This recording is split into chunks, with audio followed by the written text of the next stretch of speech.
fire, fire.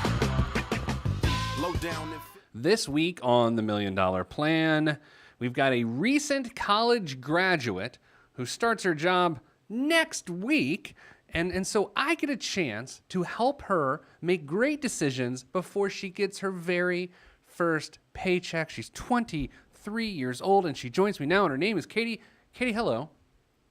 Hey, how are you doing? So I was thinking about this the other day. I'm going to be honest. I was thinking, if some recent graduate would just give me their financial life to shape for like 30 minutes before they made any decisions, I bet I could set them up for life. And you know what? Boom, I look on my calendar and you and I are spending time together today. Well, I'm very fortunate to have your help today. So what kind of work are you? You're starting your job on Monday. What sort of job are you doing? What do you do? I am. So I will be a process engineer in a paper mill. So jobs you probably never thought about are working in the pulp and paper industry, but that's what I'm doing. Do you make like all sorts of like pulp fiction jokes? I mean, is that all part of the industry, I assume? No pulp fiction jokes, but everyone I meet asks if I work for Dunder Mifflin. Yes. I'm familiar with The Office. Yes. Not that kind of paper company. Let me set you up with a good pulp fiction joke Okay. for your first day. So you're in there, and someone asks you a question, and just make up a fact. Just like, well, with most paper pulp, it comes from the Antarctic, and they're like, no, I'm just kidding. That's pulp fiction, right? And then there you go, and then no one will talk to you. So, okay, so I've never heard of this sort of job.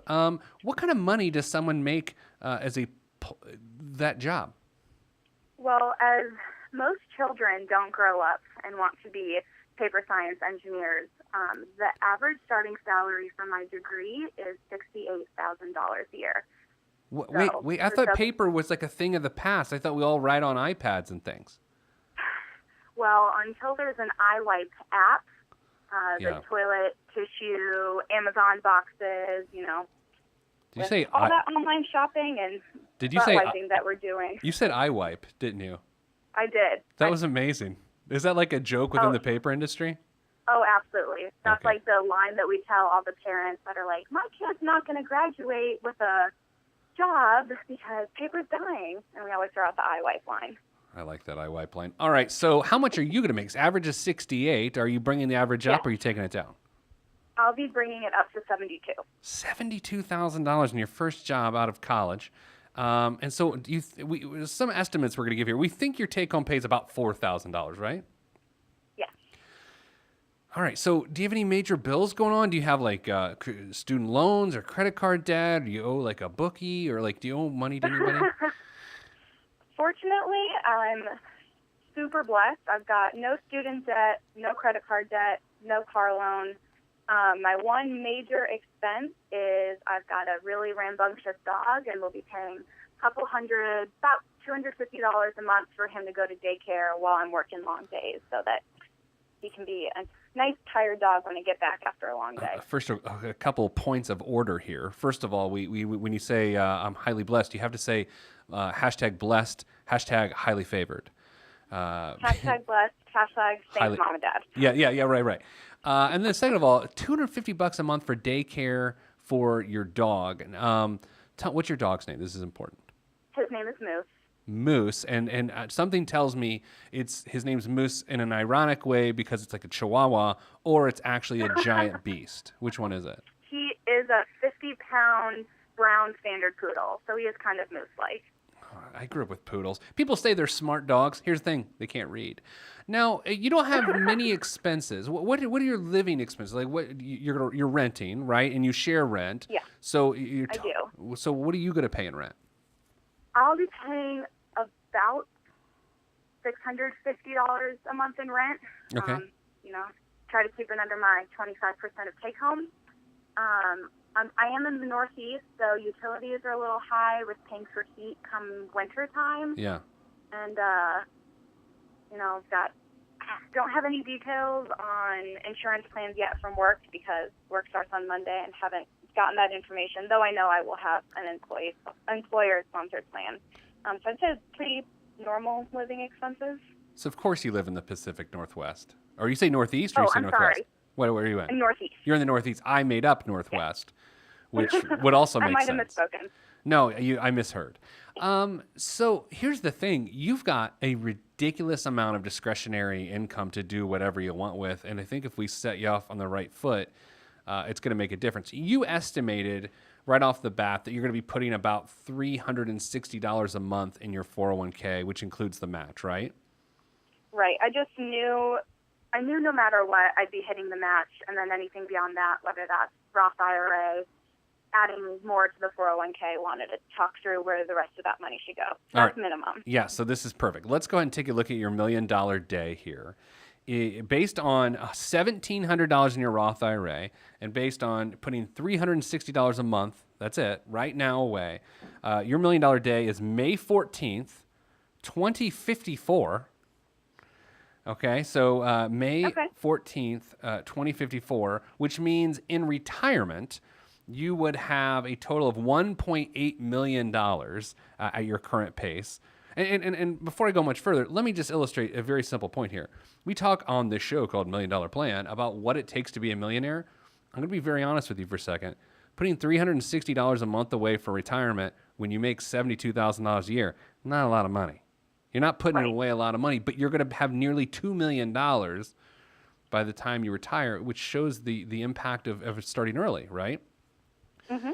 Your net monthly retirement income that's after tax would be $4,200 a month, which would feel like $1,400 a month in today's dollars. So what I would like to do is I want to see, by plugging in some different numbers, maybe say, what if you put $250 more than $360? You know, what if you put $300 more? What's the impact, and how does that move your $1 million day up? Can we do that?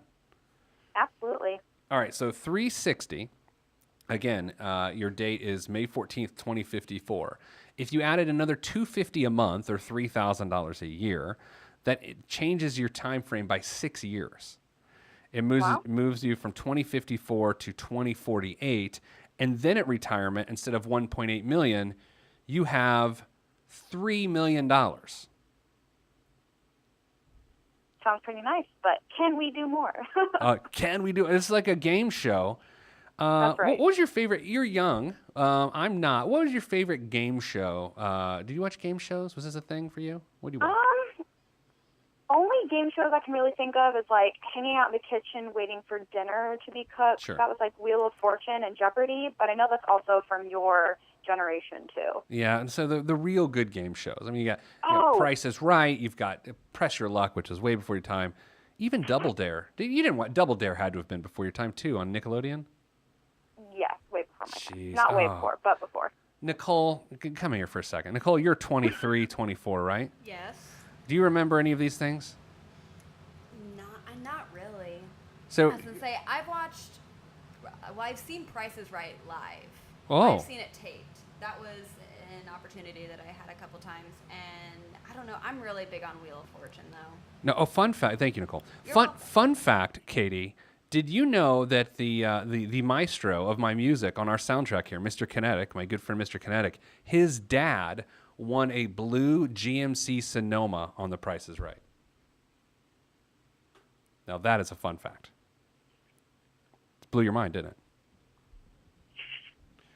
Are you there, Katie? Oh, me? Absolutely. Yeah. Not here. Sorry. I was like, wow. You I were. thought you were talking. No, okay. I know that was so shocking. You were speechless. That's what I was speechless. I just really wish that I was that guy's dad. Yeah, I know. Okay, so let's go from 250. Do you think? Okay, let's be realistic. You've sort of set aside mentally 360 a month.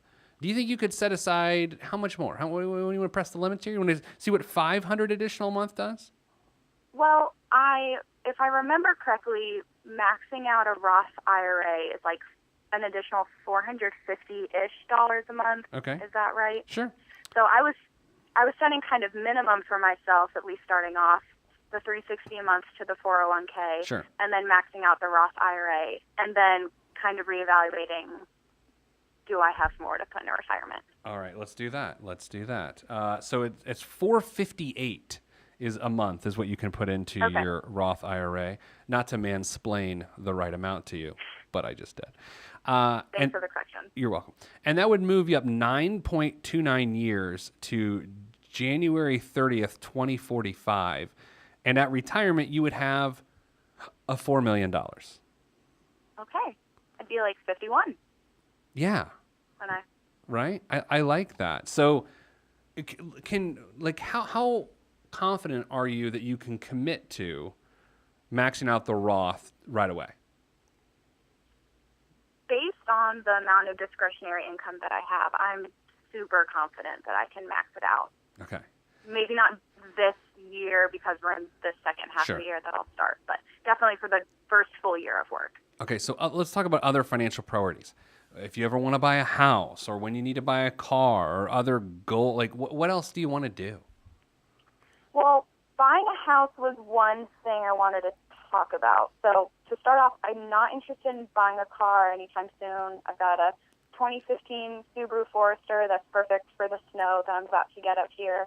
Wait a second. Oh, you're in the paper business and you have a Forester? Yes. Ha, ha, ha. Anybody? I mean, like, come on. This is the greatest moment of my it's life. perfect. Like, I'm going to be honest. My children being born, maybe the day I got married, and this moment are the finest moments of my God. life. That someone in the paper business drives a Forester? Are you kidding me? I mean, it's ridiculous. Oh, does it have wood paneling on it? It does not, no. Oh, damn, that sucks.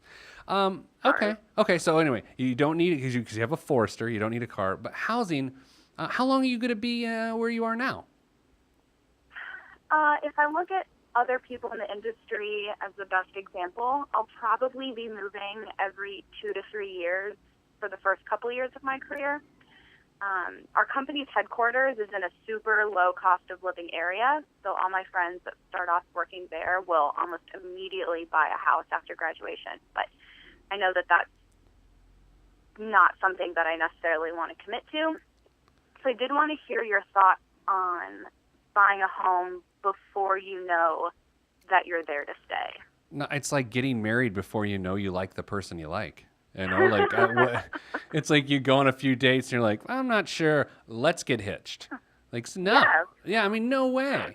So your life is about to. Well, it's probably great now, but come next week, when you're going to find out that money does grow on trees. Sorry, you're going to have an amazing life. You're going to have so much cash flow. Do you like to travel? Like, what do you like to do? Like, what do you like to do when you don't pulp it up? Well, I just finished a very, tough college career, so Sure. I'm trying to kind of discover those hobbies. I did go to China for 2 weeks after graduation, Of course. so I've been bit by the travel bug a little bit, and Yeah. I'd love to keep doing that. But I'm kind of typical, maybe have a small garden. I just joined the library today. Like, I'm very much a homebody who's probably not going to spend, I'm not going to go to Vegas every Right. couple months like some of my friends do or anything like that. Did you say you joined the library? Does one have to join the did. library? Well, you need to go and get a library card to use the library. Is that joining? Because now I feel like I you're guess. part of a gang. Like, here's the question, Katie. If the library got in a fight with, like, the fire department, are you willing to take sides with the library because you're part of them now?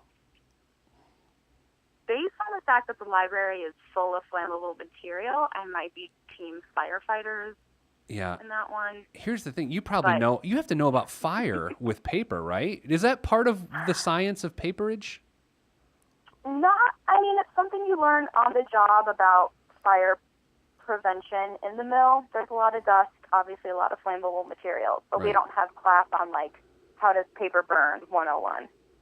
Do you work at a mill that primarily just provides CVS with their giant receipts? Is that what you do for a living? No, we actually make 100% recycled products.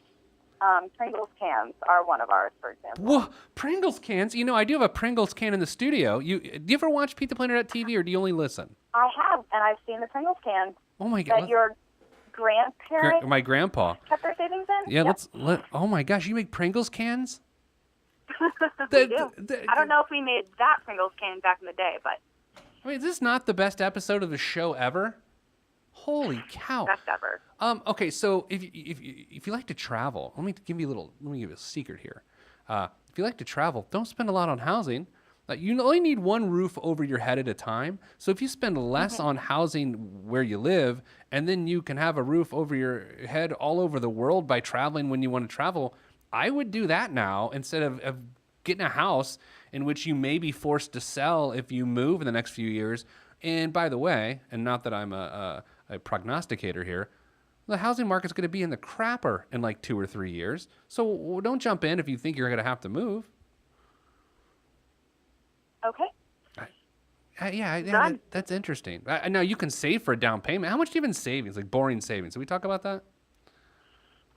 Well, I'm kind of in the. I had a couple weeks ago about $4,000 in an emergency fund, Yeah. and 1 to 2 working, and my checking debit, like Yeah. my working fund. But buying another bed, retitling and registering the car, kind of those moving expenses has had me unfortunately dip into the emergency fund a little. But I'm about to get a signing bonus, What? so I will make sure to. Yeah. Did Oh, you have yeah. to sign it on paper?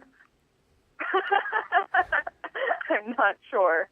Signing bonus? Like, what's your signing bonus? What are you, like a wide receiver? Like, what kind of signing bonus are we talking here? 7,000 pre-tax. Okay, but that's part. Is that part of the 72, or is that on top of the 72? No, that's additional. I'm speechless. I want to work in the paper industry. What could I do? You kind of know my skills. You listen to this show. What could I do in the paper industry? Anything? Do they have any jobs for me? I mean, you're pretty analytical. It's funny, I could see you doing well as an engineer and joining our ranks. So engineering's not my thing. People think I'm detail oriented and they're like, oh, he must be good at accounting. No, I suck at accounting. I suck at engineering things. Although I did just put a fan in our studio here between shoots in an engineering sort of feat. And by engineering, I just turned it on so it's cooler. Does that count? I think that counts. I mean, I'm not someone that works on my car, but I think our engineering is more critical thinking and problem solving. Oh, that I can do. What else going on financially? I mean, I love your life. I want to be you. Well, I had a couple questions. I mean, I'm used to living on a college budget, Yeah. so I'd like to, kind of keep doing that and shuffle away as much money as I can now before I really have things to spend it on. But I read an interesting article about using HSA contributions as like a retirement vehicle. Yes. Because, young, healthy person probably am not, knock on wood, not going to be, knock on wood, haha. It's amazing. Not going to be pulling from the HSA. Yeah. And someone said you can kind of use it similarly to a Roth. I didn't know if you had heard of people doing that or had any thoughts on that idea. I mean, I'm doing that. So what we aggressively fund our HSA so that we can fund our expenses later. Here's the thing, though. Until you reach, I think, 65 or 66, you can't. I should know that number. You can't use the money for non-medical purposes. So it can grow and it can do things, but it will always be set aside for your health care, which is smart. Yeah, by all means do that. Now you're going to get better growth out of a 401k than you probably would an HSA. So what you're going to have to decide over the next few years, you're clearly going to hit the match. You're going to max out your Roth, which is totally fine.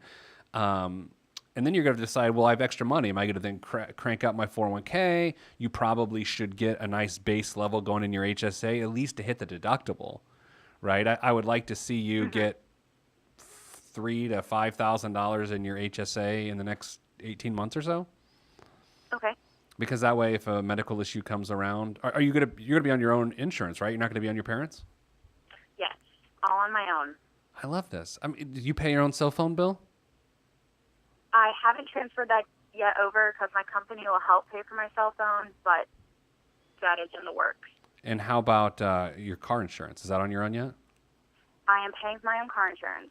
Man, you are like the perfect millennial. This is unbelievable. Well, my mom is a CPA, so she's very into all this. Tell me about your parents' financial life when you were growing up. Like, did they make good decisions? I assume, given your mom's a CPA, they did. Yeah, they are kind of the best. My dad's a corporate executive kind of guy. Sure. And mom she is a CPA, but hasn't worked in tax for a while. But They always made sure to include the kids on, here's why we can afford to go on this vacation, but here's, we're not going to buy you an iPhone when you're 12, and Yeah. here's why. So, do you have siblings then? It was great.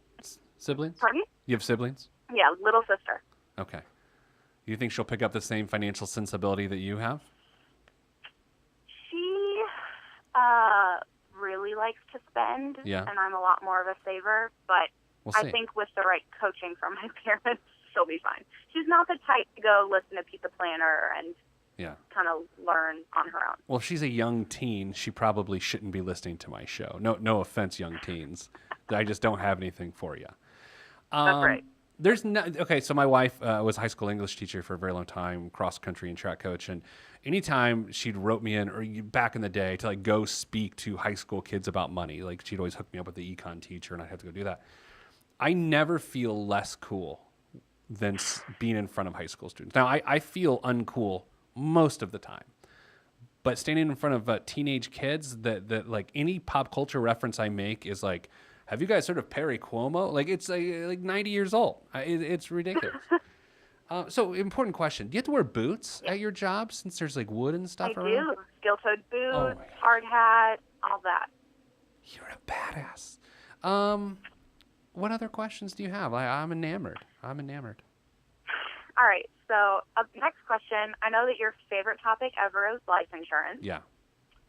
And one of your favorites. Sure. And I didn't know, as a young unmarried person, I kind of went into my bank and filled out a little profile to see how much life insurance they thought I would need. Oh, yes, It was I'm excited very little for this. because I have no dependents. Yeah, what'd they say? They said just enough to cover a funeral right now. I agree with They that. literally were like, okay. I- So is it, honestly, with no dependents and really, is it worth starting a policy now just while I am young and healthy, or should I just kind of wait until I have a reason to have life insurance? Okay, so great questions. There's a couple things to think about. Number one, there's the idea of insurability. You are, by your own words, young and healthy right now, which means to buy life insurance would be dirt cheap. I'm talking, you could probably get I'm going to sound like a commercial. You could get a $250,000 policy, preferred non-smoking 23-year-old female, for just $12 a month. I bet you, no joke, you could get a $250,000 for $12 a month. And so you think about it, and they're like, wow, that's a great deal. But then it goes back to, well, hell, you don't really need it. And then at what point, what's the crossover point of needing it? If you, if you get married, or even if you don't get married and you and your significant other are financially dependent on each other, or if children get involved, then you need it. But I mean, not to turn this into the family planning show, but if there's no plans in the future for growing the family, then it's hard to justify buying term insurance on a term period at $12 a month, no matter how cheap it is. Right. You've got these great benefits through work. They have to give you, 2 times your salary in life insurance for free?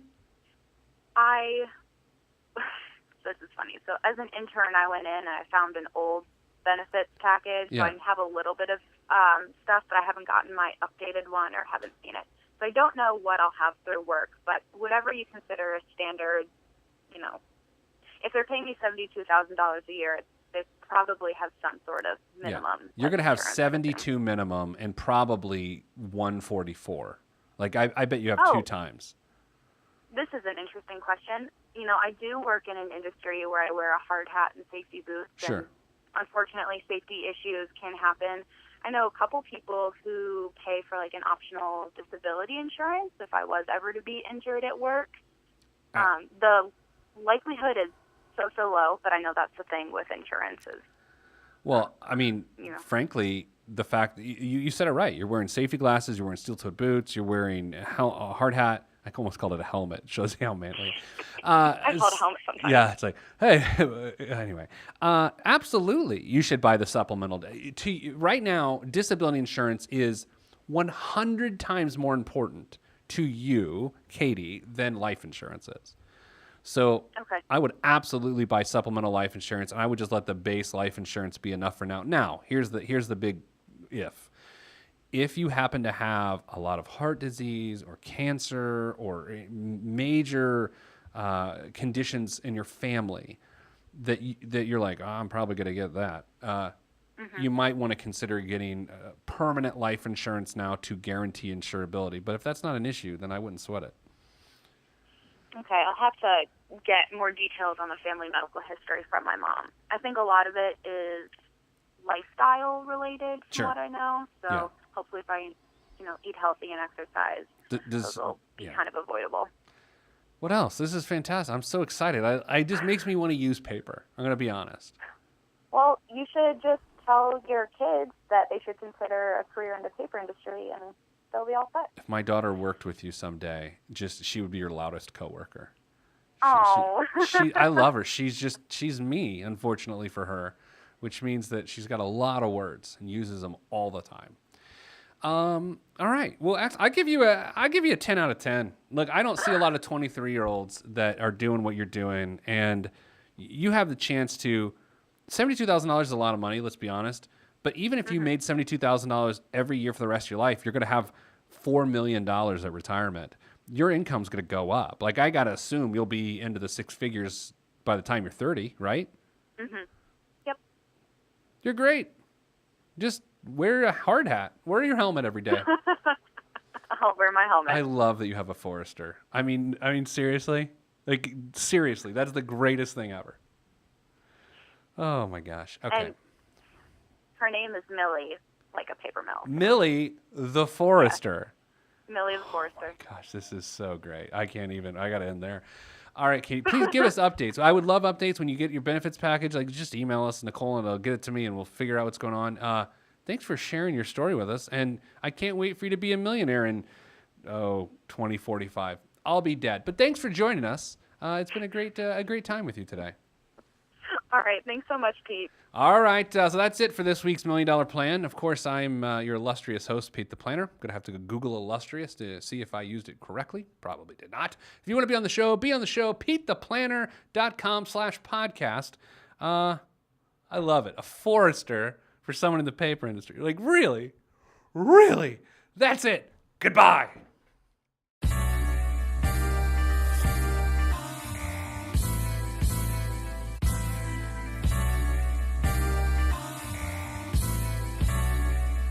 This is where I came from. Planet Lovetron, where we drop love bombs, funk missiles, and live in soul shelters. No helter skelter. The heat don't swelter because everybody stays cool. Left many moons ago to bring the philosophies of my ancestors to another place, God. Picked the third rock, gave me to my earth family, and told me to create. And so I am. Pen in my hand, microphone on the stand. Over vinyl, I command and demand. Magnificence in an instance, I can make you dance, cry, or love. Fly as a dove, released from Everest. The fresh is fresh, and you can call me E.T. Word to John Tesh. Let me bless this harmonic presentation. It's amazing, so amazing. I'm the reason. Salutations, I bring you Lovetron greetings from a faraway land. I am the sole controller. Put the remote down and let me take control. You're now a part of my zone, so enjoy yourself. Lovetron can restore your health. I bring you greetings, salutations. How you doing? And is that how y'all say it? The tinkling of the keys is an homage to the little star. I sojourn over poetic descriptions of sound and travel to my other world. Out of this world, spaceship on my arm took me home, fueled by the ink and the megabytes and the hypertext transfer protocol, stronger than the Skynet and the Terminator. I push faders into warp speed, glide with ease, creating a breeze they call a black hole. Event horizon, no rear view concerns. This I adjourn, and beats I burn. This I adjourn, and beats I burn. Salutations, I bring you Lovetron greetings from a faraway land. I am the sole controller. Put the remote down and let me take control. You're now a part of my zone, so enjoy yourself. Lovetron can restore your health. I bring you greetings, salutations. How you doing? And is that how y'all say it?